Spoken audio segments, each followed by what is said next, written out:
ஒரு பெரிய கூட்ட நெரிசல் மிகுந்த ரயில்வே ஜங்ஷன். மக்கள் அங்கும் இங்கும் ஓடிக்கொண்டிருக்கிறார்கள். 2 சிறுவர்கள், ஆகாஷ் மற்றும் கதிர்.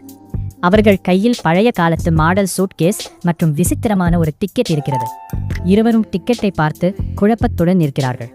அந்த டிக்கெட்டில் பிளாட்பாரம் எண் 9 காத்தியத்தி அல்லது 13B போன்ற ஒரு விசித்திரமான எண் மின்னுகிறது. சிறுவர்கள் ஒவ்வொரு பிளாட்பாரமாக தேடுகிறார்கள். 9 பிளாட்பாரம் இருக்கிறது, 10 இருக்கிறது. ஆனால் அவர்கள் தேடும் எண் அங்கில்லை.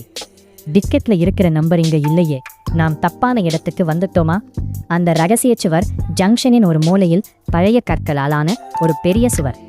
மற்ற மக்கள் அதை கடந்து போகிறார்கள், ஆனால் யாருக்கும் அது தெரியவில்லை. ஆகாஷ் தனது கையை அந்த சுவரின் அருகில் கொண்டு போகிறான். அவனது கை சுவருக்குள் மெதுவாக நுழைகிறது. இருவரும் ஒருவரையொருவர் பார்த்து தைரியத்தை வரவழைத்துக் கொள்கிறார்கள். சிறுவர்கள் இருவரும் வேகமாக ஓடிச் சென்று அந்த சுவருக்குள் நுழைகிறார்கள். ஒரு நொடி வெளிச்சம் கண்களை பறிக்கிறது. சுவரின் மறுபக்கம் அவர்கள் வரும்போது அது ஒரு முற்றிலும் புதிய உலகம். இப்போது அவர்கள் முன்னால் டிக்கெட்டில் இருந்த அதே எண் கொண்ட பிளாட்பாரம் இருக்கிறது.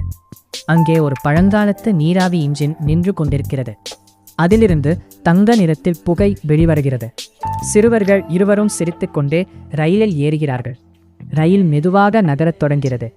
ரயில் தூரத்தில் இருக்கும் ஒரு பெரிய மாயாஜால ஸ்கூல் நோக்கிச் செல்கிறது.